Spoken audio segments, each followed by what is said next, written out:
All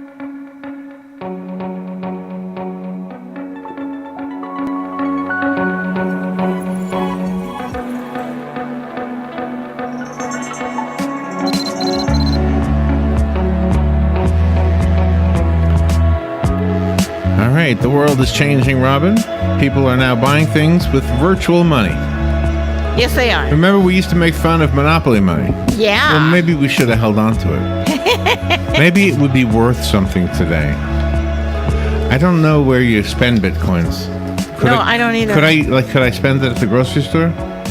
I don't know, or buy a car. I'm looking at buying a car. Can I get some of those? I don't know. And how do you get them? I mean, do you pay for them with real money? Let's find out the answers to some of these questions. Now, this is not Bitcoin. This is something called CloudCoin, and I'm only saying Bitcoin because it's really the only other one I know. Sean Worthington is on the phone. He served in the United States Air Force, and he's the founder of CloudCoin. Let's find out what this is. Good morning, Sean. How are you? Very good. Thanks for having me. Where are you? And thank you. First of all, thank you for your service. And where are you? I'm in Acapulco, Mexico. Oh my gosh! What are you doing there? Well, there's a big convention every year where we talk about cryptocurrencies and freedom in general. So I'm down here enjoying the sun and attending the conference. Oh wow! Okay, nice. So now help me understand this. This is completely virtual, right? There's nothing you hold in your hand. That's right. Okay. And if I had one, what is it worth? What is one CloudCoin worth? Right now, CloudCoin is worth about 5 cents. 5 cents. Okay. And what we found out is that monetary systems are information systems, and money is just data.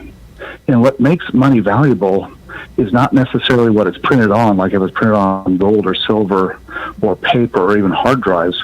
What makes it valuable is its physical and logical integrity. And those are database terms. And so we're now starting to understand what money is and how to make it perfect.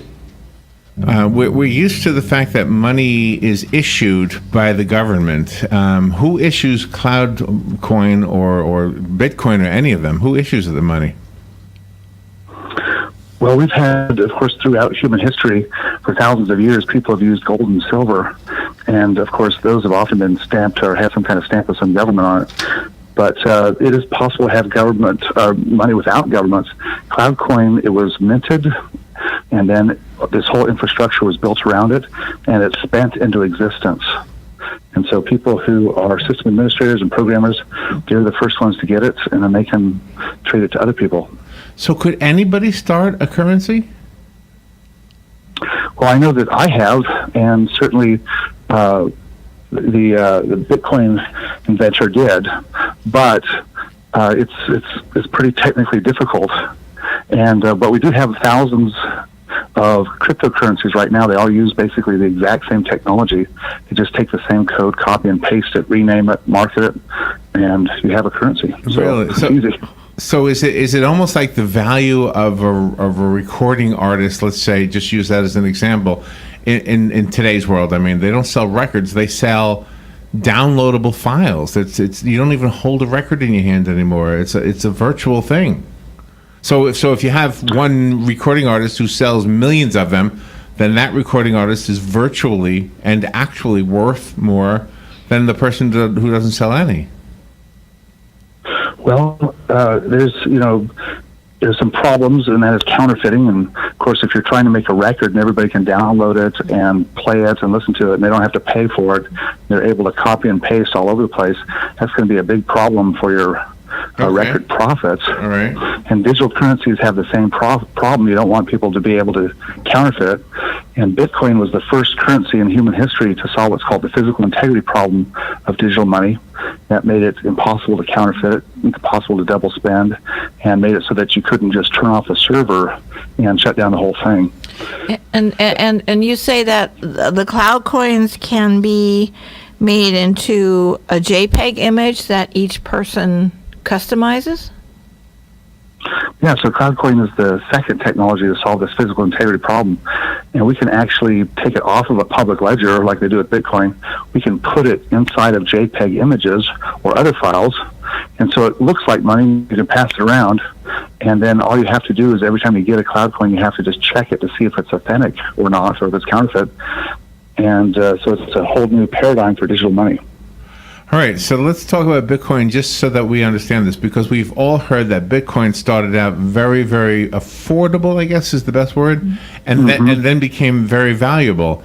If a CloudCoin is worth 5 cents, is it your expectation that in time it'll be worth a lot more? Yes, it is. I think that currency has a certain energy level, and as more people get involved with it, more people do work and are willing to trade for it, then you'll see that value go up. Bitcoin started with somebody buying a pizza for 10,000 Bitcoins, and from there it started escalating in value. People started using it to buy and sell across borders, and they were able to buy millions of dollars worth of oil from Venezuela and get around all these tariffs that Venezuela. But so I expect it to grow. So how did the first person get the first 10,000 Bitcoin? How did he get it to buy the pizza? Where did he get it from? Well, with Bitcoin, they use an algorithm to create new Bitcoins. Basically, they've got to have an infrastructure. They have to have servers, and they have to pay for these servers. And the way they pay for them is that they allow these people called miners, which are the administrators, to process transactions, and then after that they get a chance to win some Bitcoins. And so that's how the money's created, and that's how the first person got the 10,000. So tell me about CloudCoin. Is it the same way? Do I go to a website and do I pay for it with my actual the money? I don't know, the currency that I currently use that is represented by the Federal Reserve, I guess. I mean, do I spend that in order to get a CloudCoin, or do I do something different? Well, you certainly could go to some kind of website where somebody's selling CloudCoins, and you could exchange dollars for the CloudCoins, but you could also work for them. You could provide a service or a good for somebody else, just like we do, just how you get dollars. Okay. So if I provided a service, like if I went to and did some grocery shopping for my neighbor, and then I got the CloudCoin, what can I buy with that? Anything tangible? Right now, CloudCoin is... Well, in Serbia you can.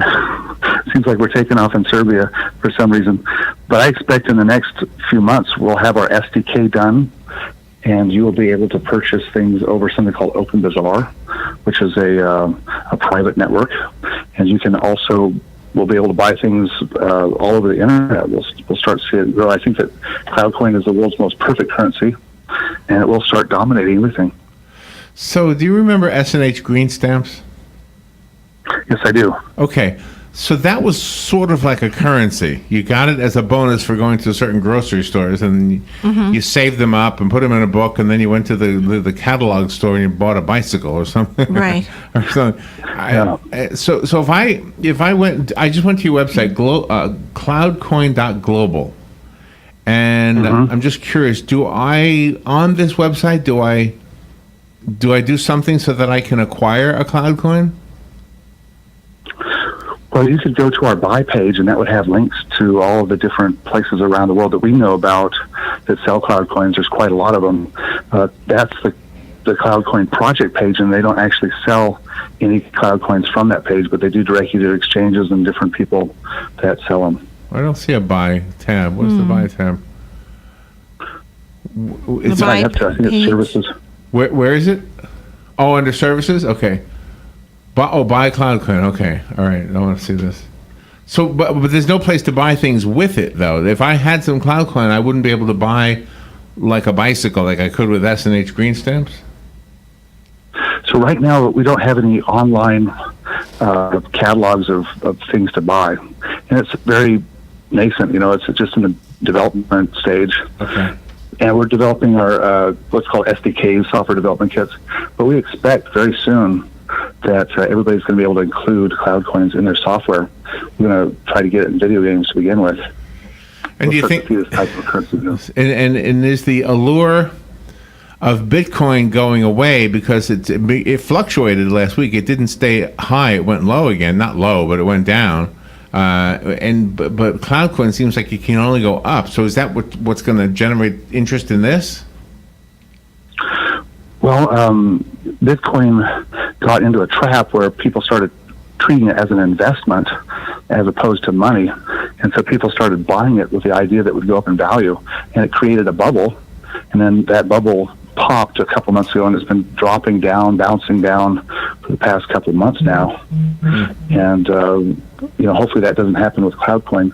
But that's what happened with all of the, lots of digital currencies that we had a bubble. People thought that it was worth more than it was.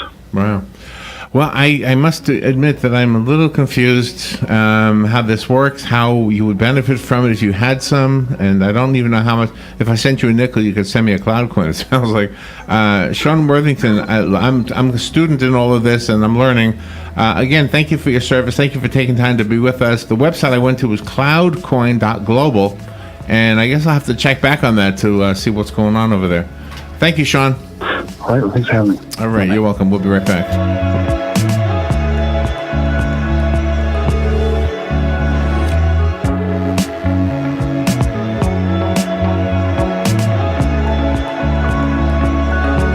Broadcasting from the Paddock Mall Studios, this is WOCA, Ocala, Gainesville, The Villages, 1370 AM, 96.3 FM, The Source. One of the best things about living in beautiful Central Florida is that we get to have a garden all year long. Spend some time on Tuesday